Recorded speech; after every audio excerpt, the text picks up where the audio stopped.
Welcome friends, M Singh foundation YouTube channel पे आप लोगों का स्वागत है। बीपीएससी बदल रहा है और यह बदलाव छात्रों के व्यापक हित को ध्यान में रखकर किया जा रहा है। लेकिन क्या आप बीपीएससी के अंदर होने वाले इन बदलावों से अवगत हैं? नहीं हैं तो यह वीडियो आपके लिए बहुत ही महत्वपूर्ण होने वाला है, क्योंकि 67वीं पीटी मेंस के बाद आगामी बीपीएससी के जितने भी एग्जामिनेशन होने वाले हैं, हर एक एग्जामिनेशन में यह बदलाव लागू होने वाला है और इससे छात्रों को अल्टीमेटली फायदा होने वाला है। बदलाव के कुछ महत्वपूर्ण चरण आप समझिए। सबसे पहले 2 शिफ्ट क्वेश्चंस, परसेंटाइल, पीटी के बाद मेंस में ऑप्शनल चेंज, उसके बाद 66वीं में इस बार वेटिंग लिस्ट दिया जा रहा है। आरटीआई का झंझट खत्म हो रहा है, क्योंकि पीटी मेंस दोनों के क्वेश्चंस आपको ऑनलाइन अवेलेबल होंगे। बहुत सारी चीज़ें यहाँ पर डिस्कस करने को है, तो वीडियो में शुरू से अंत तक बने रहें, बहुत ही महत्वपूर्ण होने वाला है। साथ ही साथ वीडियो के लास्ट में मैं ये बतलाऊंगा कि अब जो बाकी बचे हुए दिन है उसमें करंट अफेयर्स की तैयारी कैसे की जाए। सबसे पहले तो जो नंबर ऑफ स्टूडेंट बढ़ रहे हैं, इसके चलते आपको अब एग्जामिनेशन 2 शिफ्ट में हो रहा है और 2 शिफ्ट में होने का सीधा सा मतलब है कि परसेंटाइल सिस्टम लाया जा रहा है। हम लोग परसेंटाइल सिस्टम को भी बहुत ही सरल और आसान भाषा में समझेंगे कि परसेंटाइल सिस्टम होता क्या है, ठीक है ना, और यह किस तरह से नॉर्मलाइजेशन से बेटर है, ठीक है ना, हर एक चीज़ को हम लोग समझेंगे। तो परसेंटाइल सिस्टम लाने वाला है, 2 शिफ्ट क्वेश्चन होने वाला है, ठीक है, और उसके बाद ऑप्शनल चेंज इत्यादि बात की हो गया। तो सबसे पहले परसेंटाइल सिस्टम को ही समझते हैं, 2 शिफ्ट क्वेश्चन को समझते हैं। लेकिन उससे पहले देखिए, यदि आप बात कीजिएगा 1 शिफ्ट का और 2 शिफ्ट का, तो 2 शिफ्ट में जब भी होगा, भले ही कितना भी परसेंटाइल या नॉर्मलाइजेशन इत्यादि ले आया जाए, लेकिन वो 1 शिफ्ट वाले से कभी भी कंपेयर नहीं कर सकता है। 1 शिफ्ट में जो भी क्वेश्चन होता है सबके लिए समान होता है।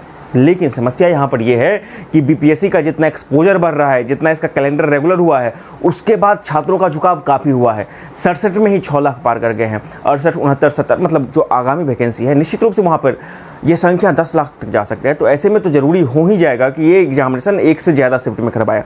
तो उसके लिए ये ज़रूरी है और इस बदलाव को हमें भी एक्सेप्ट करना पड़ेगा, आपको भी एक्सेप्ट करना पड़ेगा, और बीपीएससी तो खुद इसको एक्सेप्ट कर ही ली है, ठीक है ना। तो आप समझते हैं इसको, बात को।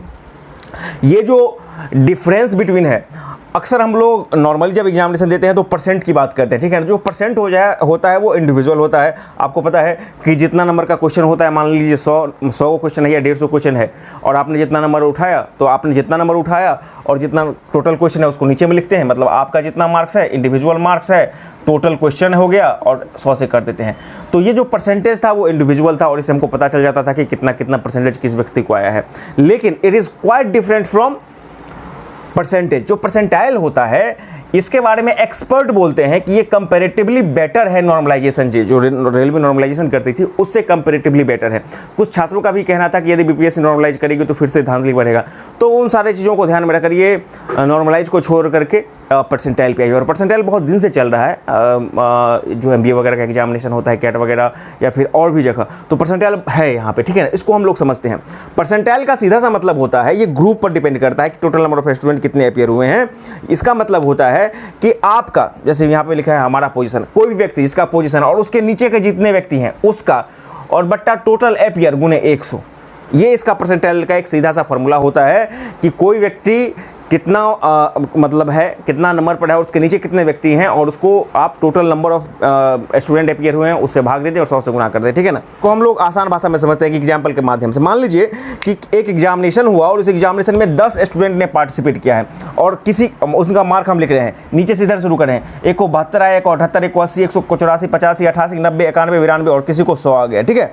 ये एक मैं एग्जाम्पल बता रहा हूँ, 10 स्टूडेंट का है। अब हम बोल रहे हैं कि इस कंडीशन पे जिसको 90 नंबर आया है तो उसका परसेंटाइल कितना है। तो देखेंगे 90 नंबर जितना आया है उसके नीचे, उसको लेकर उसके नीचे कितने स्टूडेंट है। देखिए 1 2 3 4 5 6 7, ठीक है ना, 7 है। यानी कि इसको लेकर हमारा पोजीशन प्लस हमारे नीचे का सारा पोजीशन, तो ये जो जिसको नंबर 90 आया है उसका पोजीशन कितना है उसमें, ठीक है ना, जितना नंबर लाया है, तो उसके नीचे टोटल तो 7 है। और टोटल स्टूडेंट कितने अपीयर हुए थे, तो 10 अपीयर हुए, तो 10 गुने 100, 7 बटा 10 गुने 100, यानी कि 70 परसेंटाइल। यानी कि जिसको 90 नंबर आया है, जिसका पोजीशन 7वां है, उसका परसेंटाइल 70 है इन कंपैरेटिवली टू इस 10 स्टूडेंट में। अब इसका ये मतलब हुआ कि 30% ऐसे छात्र हैं जिसको इससे ज़्यादा नंबर है, यानी 7वां वाला पोजीशन जितना है उसको 30% उसके ऊपर इतने स्टूडेंट हैं जिनको इनसे ज़्यादा नंबर है। आप अक्सर बोलते हैं कि मेरा 90 परसेंटाइल है। 90 परसेंटाइल मतलब ये हुआ कि यदि किसी व्यक्ति को 90 परसेंटाइल आ रहा है, इसका सीधा सा मतलब है कि 10% ऐसे व्यक्ति हैं जिनको उस व्यक्ति से ज़्यादा नंबर आया है। तो कुछ इस तरह का सिनेरियो बैठता है 90 परसेंटाइल सिस्टम में, ठीक है ना। ये परसेंटेज से डिफरेंट है, ये ग्रुप पर डिपेंड करता है। तो इस तरह से अभी बीएसएससी का जो भी आया था इंटर लेवल का, उसमें भी परसेंटाइल सिस्टम था, क्योंकि वहाँ पर भी 4 चरण में एग्जामिनेशन हुआ था, तो परसेंटाइल है वहाँ पे। फिर भी अब इसको एक्सेप्ट तो करना ही पड़ेगा, छात्र बढ़ रहे हैं तो यही परसेंटाइल का सिस्टम है, घबराना नहीं है। अब इसको एक्सेप्ट करना है और अपने तैयारी को बूस्ट करना है, ठीक है ना। अब बात ये हो गई कि एकलाच लोड है, किसको कौन सा क्वेश्चन लड़ेगा आएगा कोई नहीं जानता है, तो इसलिए बेहतर है कि अपने तैयारी को हम लोग बूस्ट करें। अब तो हमको ज़्यादा क्वेश्चन को पढ़ना पड़ेगा। पहले तो यही था ना कि एक शिफ्ट में एग्जामिनेशन होता था तो चलो ठीक है, एक मोटे तौर पर पढ़ लें, जिनको भी आना होगा वही आएगा, ठीक है ना। लेकिन अब तो ज़्यादा पढ़ना पड़ेगा, किसी को कुछ आ सकता है, तो दायरा बढ़ गया, तो पढ़ाई का भी दायरा बढ़ाना पड़ेगा। अब आ जाते हैं जो बड़े बदलाव किए गए हैं बीपीएससी में, उसको जानते हैं। सबसे बड़ा बात कि ऑप्शनल आप चेंज कर सकते हैं। जी हाँ, 65 में ऑप्शनल चेंज करने का ऑफर दिया था, लेकिन 66 में नहीं दिया था। अब से बीपीएससी ये बोल रही है कि पीटी के बाद भी हम छात्रों को ऑप्शनल चेंज करने का मौका देंगे, ठीक है ना। और जैसे अभी भी इस बार के रिजल्ट को देखकर बहुत सारे छात्र बोल रहे थे कि चलो इस ऑप्शनल ने बेहतर परफॉर्मेंस नहीं किया या मेरा उसमें तैयारी नहीं है तो हम चेंज करना चाहते हैं। तो होता है, बहुत सारे छात्रों का मन ऐसा होता है, क्योंकि ऑप्शनल ही है। तो सबसे पहला बदलाव इसने किया है कि आप पीटी के बाद भी ऑप्शनल चेंज करने का आपको मौका दिया रहा है।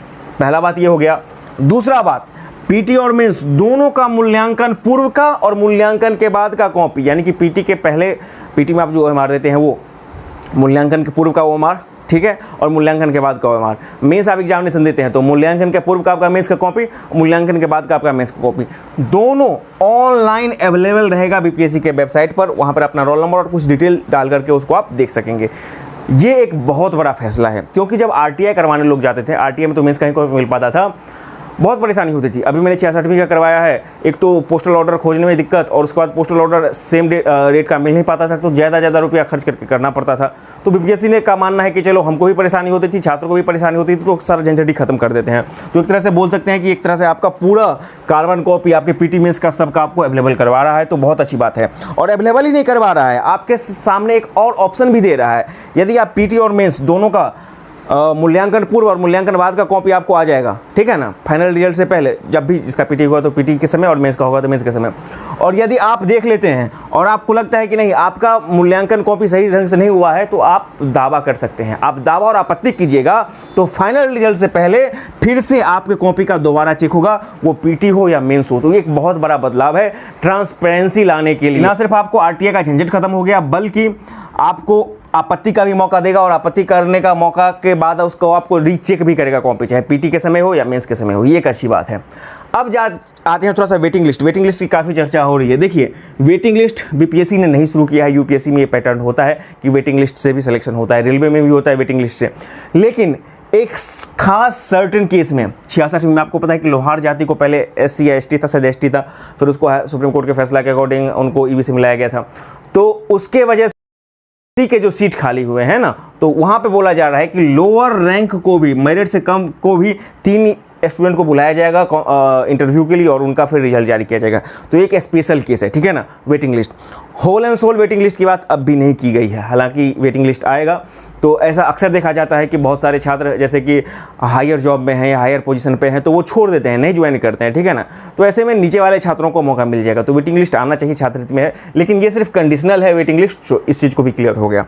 अब महत्वपूर्ण चीज़ क्या है कि आपको एग्जामिनेशन हॉल में 1 घंटा पहले जाना पड़ेगा, और 1 घंटा पहले जाएगा तो आपका बायोमेट्रिक होगा, मतलब कि आँख और सब रेटिना वगैरह जो भी होगा वो होगा, आपका फोटो भी खिंचाएगा, फिक्सिंग वगैरह सब कुछ होगा, ठीक है ना। तो 1 घंटा पहले जाना पड़ेगा, और 15 मिनट बाद आपको एग्जामिनेशन छोड़ना पड़ेगा।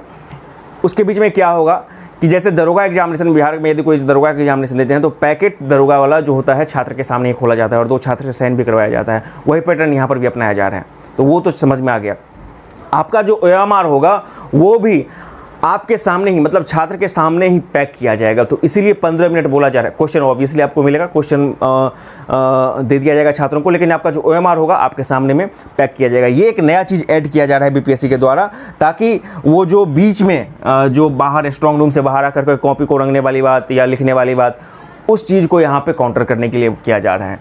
जयमर इत्यादि की व्यवस्था की बात की जा रही है। ये तो खैर बीपीएससी अपना फुल प्रूफ कर रही है। तो ये कुछ बदलाव हैं, जो बदलाव हैं छात्रवृत्ति में काफ़ी व्यापक हैं। और इसका हमें स्वागत करना चाहिए और उसी अकॉर्डिंग अपने तैयारी को भी आगे ले जाना चाहिए। और ये विश्वास के साथ कि जो व्यक्ति पढ़ेगा, अच्छे से मेहनत करेगा, जिसमें टैलेंट होगा वही आएगा। सिफारिश और सेटिंग का कोई यहाँ पे मतलब कि नहीं चलने वाला है। ये माइंडसेट के साथ तैयारी करें, ताकि अक्सर ऐसा भी होता है कि आप तैयारी करते रहते हैं, अच्छा बीपीएससी में तो सेटिंग हो जाता है, ये हो जाता है, थोड़ा सा मोरल भी डाउन हो जाता है और छात्र भी अंदर से कमजोर पड़ जाते हैं कि नहीं उसमें तो सेटिंग वाला कहीं चलेगा तो फिर मेरा क्या। तो इन सारी चीज़ों से अब पूरा अपने आप को दिमाग में निकाल देना है, ठीक है ना।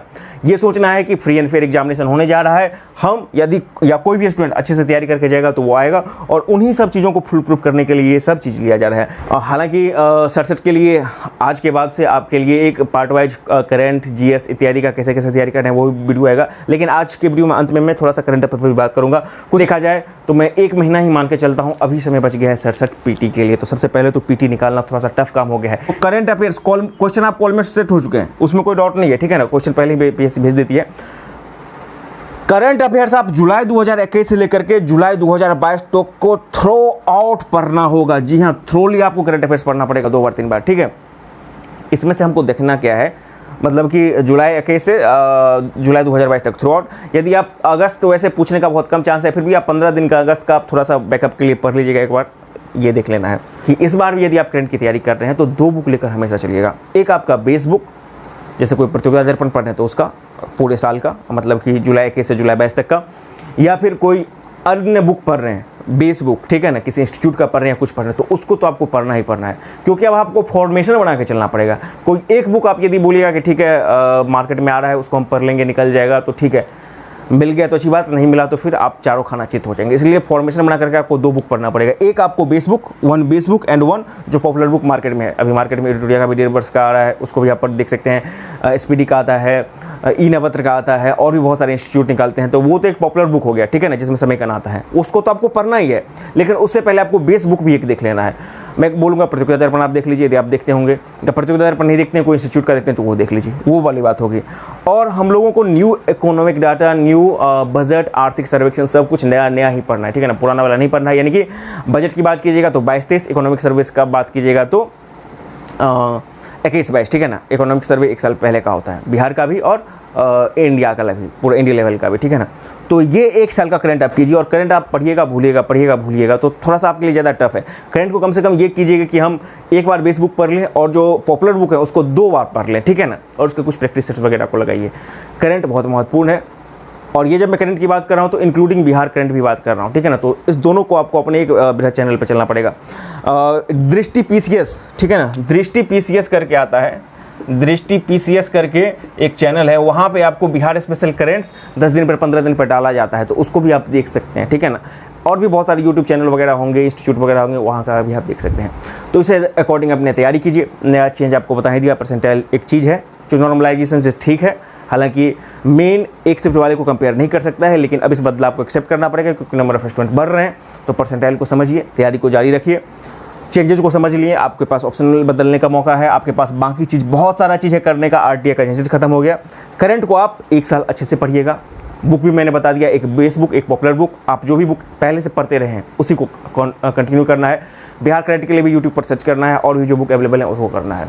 आगामी जो भी वीडियो आएगा उसमें GS को कैसे करना है, या फिर साइंस को कैसे करना है, हिस्ट्री को कैसे करना है, कौन कौन से बुक आपके लिए प्रेफर होगा, वो सब मैं वीडियो लेकर जल्द से जल्द आऊँगा। तो आज की वीडियो में इतना ही। चैनल पर नहीं तो चैनल को सब्सक्राइब करें और वीडियो को अधिक से अधिक लाइक और शेयर करें। धन्यवाद। सब्सक्राइब करें हमारे चैनल AM सिंह फाउंडेशन को, और बेल आइकन को प्रेस करने के बाद नोटिफिकेशन को ऑन कर लें कॉम्पिटिटिव एग्जाम की तैयारी एवं संबंधित सभी जानकारी सबसे पहले पाने के लिए।